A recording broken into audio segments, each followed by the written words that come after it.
अस्सलाम वालेकुम, कैसे हैं आप लोग? आज मैं आपके साथ शेयर करूंगी ऑरेंज जूस की बहुत ही इजी रेसिपी, जिसमें ना तो ऑरेंज को पील ऑफ करने की टेंशन होगी, ना ही इसके बीज निकालने की और ना ही जूस को स्टेन करने की, बल्कि इन सब चीज़ों के बिना चंद मिनटों में बहुत ही ज़्यादा टेस्टी ऑरेंज जूस तैयार हो जाएगा। सर्दी का मौसम हो और ऑरेंज जूस ना बनाया जाए, ऐसा तो हो ही नहीं सकता।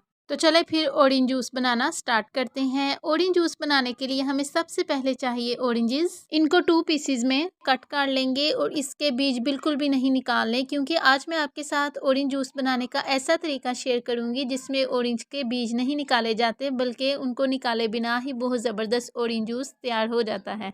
ऑरेंज कट हो गए हैं। उसके बाद हमें चाहिए ये वाला पार्ट। ये ऑरेंज मशीन है जो कि मार्केट से बहुत ही कम प्राइस में इजीली मिल जाती है। अब इसके ऊपर करेंगे ऑरेंजेस को स्क्वीज़, और जो ऑरेंज के सीड्स हैं वो इसके ऊपर ही रह जाएंगे और ऑरेंज जूस जो है वो खुद ब खुद स्टेन होता रहेगा। हमें बाद में इसको स्टेन करने की ज़रूरत नहीं पड़ेगी। ये देखिए कितनी अच्छी तरह से ऑरेंज से जूस निकल गया है।